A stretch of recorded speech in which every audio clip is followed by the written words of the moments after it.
ഉറങ്ങിയില്ലേ നീ? ക്ലാസ് ഇല്ലേ നാളെ? അച്ഛൻ ഇന്ന് ഒരുപാട് കുടിച്ചു. ഡോക്ടർ പറഞ്ഞതൊക്കെ. അച്ഛൻ അതൊന്നും അറിയാഞ്ഞിട്ടല്ല മോളെ. ഏതൊക്കെയോ കോടതികളിലെ മേശപ്പുറത്താ നമ്മുടെ സ്വത്തുക്കളും അച്ഛന്റെ മനസ്സമാധാനവും നമ്മുടെ ഭാവിയൊക്കെ. എന്തേലും സന്തോഷം അച്ഛന് കിട്ടുമെങ്കിൽ അതിന്റെ ഗുണദോഷങ്ങൾ നോക്കാതെ നിന്നു കൊടുക്കാണ് ചേച്ചി.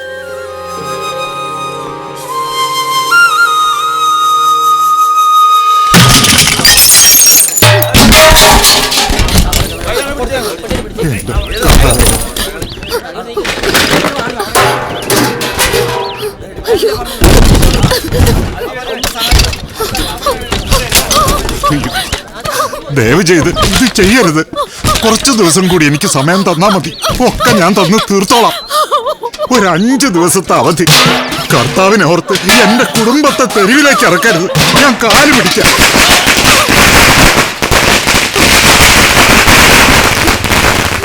ആളിറങ്ങി അവിടെ പറഞ്ഞാ മതി.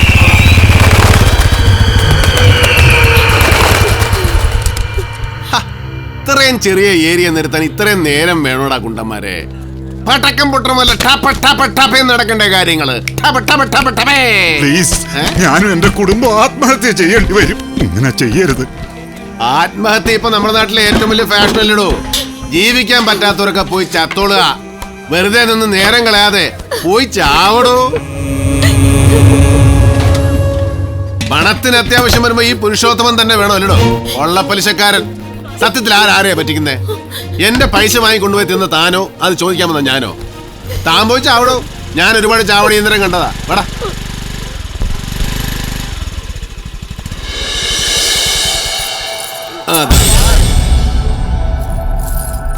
ഇല്ല, ഞാൻ സമ്മതിക്കില്ല. ചത്താലും സമ്മതിക്കില്ല. ആ സമ്മതിക്കണ്ട. എന്നാ പിന്നെ നിന്നെ തൊടാ. ഇതുപോലുള്ളൊരു മുതല് കയ്യിലുള്ളപ്പോ തനിക്ക് എന്താ അബ്രഹമായ പണത്തിന് ബുദ്ധിമുട്ട്? നാട്ടുകാർക്ക് തൊട്ടുകൂട്ടാൻ കൊടുത്താ പോരെ? എന്താ ഇത്? എന്ത്? അത് തന്നെ ഞാൻ ചോദിച്ചത്. എന്താ ഇത്? കാണുന്നില്ലേ? കണ്ടു. കാശ് തരാനുണ്ടെങ്കിൽ അത് ഇന്നല്ലെങ്കിൽ നാളെ തന്നിരിക്കും. അതിനിങ്ങനെ അടിക്കാനും തൊഴിക്കാനും അനാവശ്യങ്ങൾ വിളിച്ചു പറയാനൊക്കെ നിങ്ങൾ ആരാന്നാ? എടാ ചെക്കന്മാരെ, ഇത് നമ്മുടെ ഹേമന്ത് ബായിന്റെ മോളല്ലേ? അതിപ്പോ നാട്ടുകാരോട് ചോദിച്ചുറപ്പിക്കണ്ട. അത് തന്നെ. ഡി ബായിന്റെ മോളെ, നിന്റെ തന്തക്ക് ഇതിനേക്കാളും വലിയ പണി കൊടുക്കേണ്ട ടൈം കഴിഞ്ഞു. എന്നിട്ടാണോ നീ എന്റെ മുമ്പിൽ ഇങ്ങനെ ചലിക്കുന്നത്?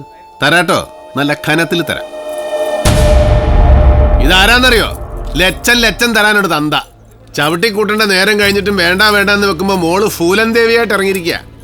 വണ്ടി എടുക്ക മക്കളെ.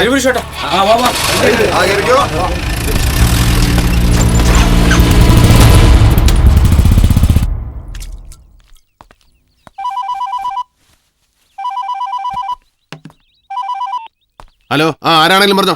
പുരുഷേട്ടനാണോ? പുരുഷു ഏട്ടനാണോ അനിയനാണോ എന്നൊക്കെ നമുക്ക് പിന്നീട് തീരുമാനിക്കാം. ഞാൻ വീട്ടിലോട്ട് വരുന്നുണ്ട്. അത് ഇന്ന് വീട്ടിലെന്റെ അനിയത്തിയുടെ കല്യാണ നിശ്ചയം. അതറിഞ്ഞു. അവിടെ വെച്ചാവുമ്പോ നമ്മുടെ കാര്യങ്ങൾക്കും വേഗം ഒരു തീരുമാനം ഉണ്ടാവും. 4 ആളുകളുടെ മുമ്പിൽ വെച്ചാണല്ലോ.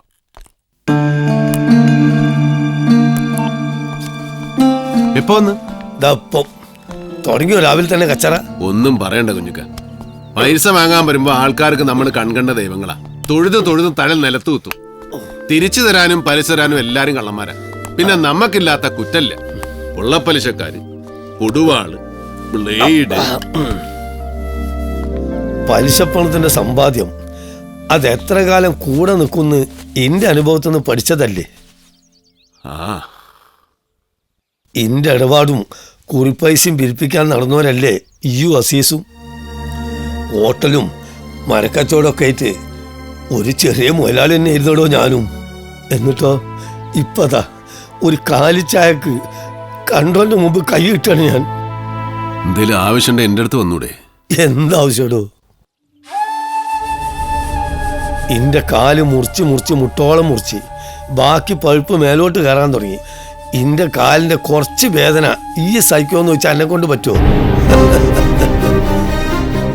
അല്ല, ഈയോ അസീസും ഞാൻ എൻ്റെ 2 മക്കളെ പോലെ വളർത്തിയ കുട്ടികളാ. ഓന് കുരുത്തക്കേട് ഇത്തിരി ജാസ്തിയാണെങ്കിലും നിങ്ങൾ ആരെ തോപ്പിച്ചാലും എനിക്ക് വേദനാവും. ഈ കാലിന് പകരം ഈ കാല് മുറിച്ചാൽ എന്താ വ്യത്യാസം? വേദന ഒന്നും തന്നെയല്ലേ. ഞാൻ വന്നത് അതിനൊന്നുമല്ല. എൻ്റെ കാല് കാണിക്കാൻ ബീച്ച് ആസ്പത്രിയിൽ ചെന്നപ്പം എൻ്റെ അമ്മനെ കണ്ടിരുന്നു. ശ്വാസം മുട്ടലാണ് അത്രേ. പാവം ഒരു ബാണ്ടക്കെട്ടേറ്റ് അമ്പലങ്ങൾ മുഴുവൻ കയറി ഇറങ്ങി നടക്കുക. അതിനങ്ങനെ അലയാൻ വിടാൻ പാടുണ്ടോ പുരുഷു?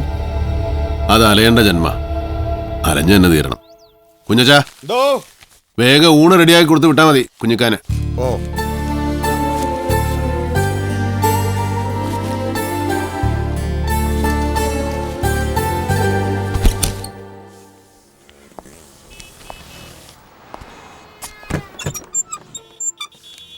Good morning പുരുഷുഭായ്.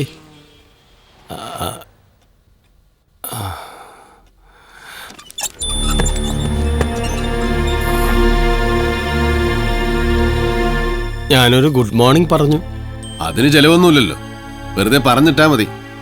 പലിശയ്ക്ക് അവധി പറയുന്ന പോലെ. എല്ലാം ശരിയായി വരുന്നു പുരുഷുഭായ്. മോളുണ്ടല്ലോ ഒരുത്തി, ഒന്നുകൂടെ ഒന്ന് ഒരുങ്ങി ഇറങ്ങാൻ പറ. എല്ലാം എളുപ്പത്തിൽ ശരിയാവും. മൂദേവി, എന്തു പറ്റി? നടു റോട്ടിലിട്ട് നടു മോന്തക്കിലണ്ടനം കൊടുക്കേണ്ടതായിരുന്നു. പെണ്ണല്ലേ എന്ന് വെച്ച് വെറുതെ വിട്ടു. അവളൊരു പിടിവാശിക്കാരിയാ. കുഴപ്പം കാണിച്ച് അടി കൊടുക്കണം. കുട്ടിയല്ലേ അവൾ. കുട്ടിയും ചട്ടിയൊക്കെ നിങ്ങൾക്ക്. അതുപോട്ടെ, എന്നെ പൈസ എവിടെ? മാവൂർ റോഡിലെ എൻ്റെ പ്രോപ്പർട്ടിയുടെ കേസ് വിധിയാകാൻ പോവാ. 1 മാസത്തിനകം 1 മഹീനയ്ക്ക് അന്തർ. 4-4.5 കോടിയുടെ സ്വത്തല്ലേ. താങ്കളുടെ ഇടപാടെല്ലാം ഞാൻ ഭംഗിയായിട്ട് തീർക്കാം. തീർത്താ വായിക്കൊള്ളാം. അതല്ല, ഞാനാണ് തീർക്കാൻ ഇറങ്ങുന്നതെങ്കിലേ അത് നാട്ടുകാർക്ക് കാണാൻ കൊള്ളൂല. അതിരിക്കട്ടെ, ഇപ്പൊ ഈ അവതരിക്കലും സൂചിപ്പിക്കലും എന്തുദ്ദേശത്തിലാ? മോളുടെ ബർത്ത്ഡേ ആയിരുന്നു. കേസ് വിധിയാകും വരെ ബർത്ത്ഡേ വെയിറ്റ് ചെയ്യില്ലല്ലോ. കാര്യങ്ങളൊക്കെ ഭംഗിയായിട്ട് നടത്തി. ഒരു 50,000 റുപ്പീസും കൂടെ തന്ന് എന്നെ ഒന്ന് സഹായിക്കണം പ്ലീസ്. പിന്നെ ഒലത്തുന്നുണ്ട് ഞാൻ. കേസ് കുന്തം കുടച്ചക്കറോ എന്നൊക്കെ പറഞ്ഞ് 15 ലക്ഷം രൂപ എന്റെ കയ്യിൽ നിന്ന് വാങ്ങിച്ചിട്ട് കാലം കുറയായി. മുതലും പലിശയുടെ പലിശയും കൂടെ 23 ലക്ഷം രൂപയായി. അതിന് പുറമെയാണ് മോളുടെ ബർത്ത്ഡേ തുലച്ചെന്ന് പറഞ്ഞ 50,000. ഉളുപ്പിലൂടെ വന്ന് നിരക്കാൻ. അവനവന്റെ അവസ്ഥയ്ക്കും കഴിവിനും അനുസരിച്ച് ജീവിക്കണം. ഇവിടെ വിളിച്ചു വരുത്തി പലിശയ്ക്ക് പണം കൊടുക്കുന്നവരുണ്ട്. ഞാനിത് വാങ്ങാൻ വരുന്നവരോട് വേണ്ട, പലിശയാണ്, കുന്നുമേൽ കുന്നു മലയായി പർവ്വതമായി വളരും, കയറിയാലെത്തൂല, വാങ്ങിക്കൊണ്ട് പോണ്ടെന്നാ പറയാറ്. കേസിന്റെ ദിവസം എനിക്കറിയാം. അന്ന് ഞാൻ അവിടെ ഉണ്ടാവും. എന്റെ പൈസ കിട്ടിയില്ലെങ്കിൽ തന്റെ ബെഡ്റൂമിൽ കയറി AC ഇട്ട് ഞാനൊന്ന് കിടക്കും. പിന്നെ അവിടെ നിന്ന് അങ്ങോട്ട് എന്റെയാ ആ വീടും പുരയിടും. അറിയാലോ പുരുഷോത്തമന്റെ വിളവ്. ചെല്ലി സ്ഥലം കാലിയാക്കും.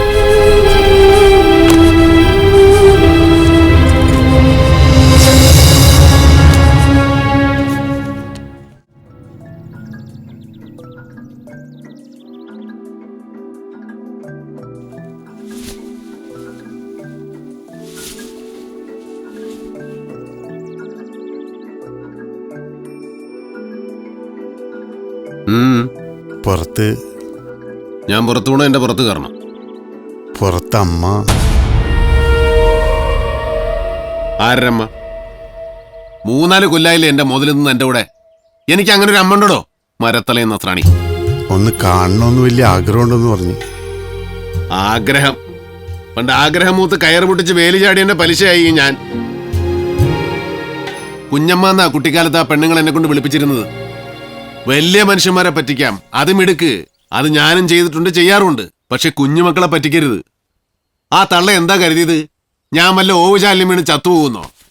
ഇപ്പൊ എന്റെ മോന്നമ്മലൊരു മീശൻ കീശയിൽ കാശ് പോയപ്പോ എന്തേ വരണമെന്നറിയോ? പിരിക്കാൻ, വാടക പിരിക്കാൻ. ഗർഭപാത്രത്തിന്റെ ഒരു 10 മാസം ഞാൻ ആ തള്ളയുടെ വയറ്റിൽ കിടന്നിട്ടുണ്ട്. അതിന്റെ വാടക ഇറങ്ങിയിരിക്കുക തള്ള. വാടക ഇനത്തിലേക്ക് ഒരു 100 റുപ്യ, നമ്മുടെ വക സൗജന്യം ഒരു 1 റുപ്യ. അങ്ങനെ ഒരു 101 വീശിട്ട് വിട്ടോളാൻ പറ വണ്ടി. ഏതമ്പലത്തിലേക്കാന്ന് വെച്ചാ പോട്ടെ. 101 എത്ര പൈസ നമ്മൾ തിന്നു തൂറിപ്പോണതാ പോയി.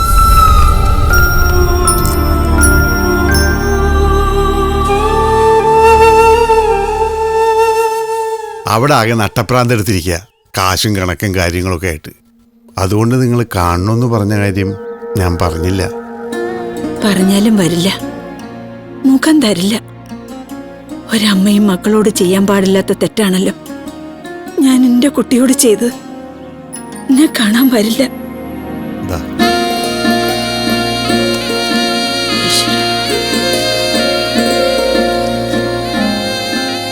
അവനിപ്പോഴും ആ പഴയ നിറമൊക്കെ ഉണ്ടോ?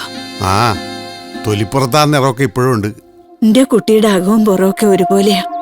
അതങ്ങനെ തന്നെയാ എന്നും. ആരോരും ഇല്ല എന്റെ കുട്ടിക്ക്. ഉപേക്ഷിച്ചു പോകരുത് കേട്ടോ. നല്ലോണം നോക്കണം.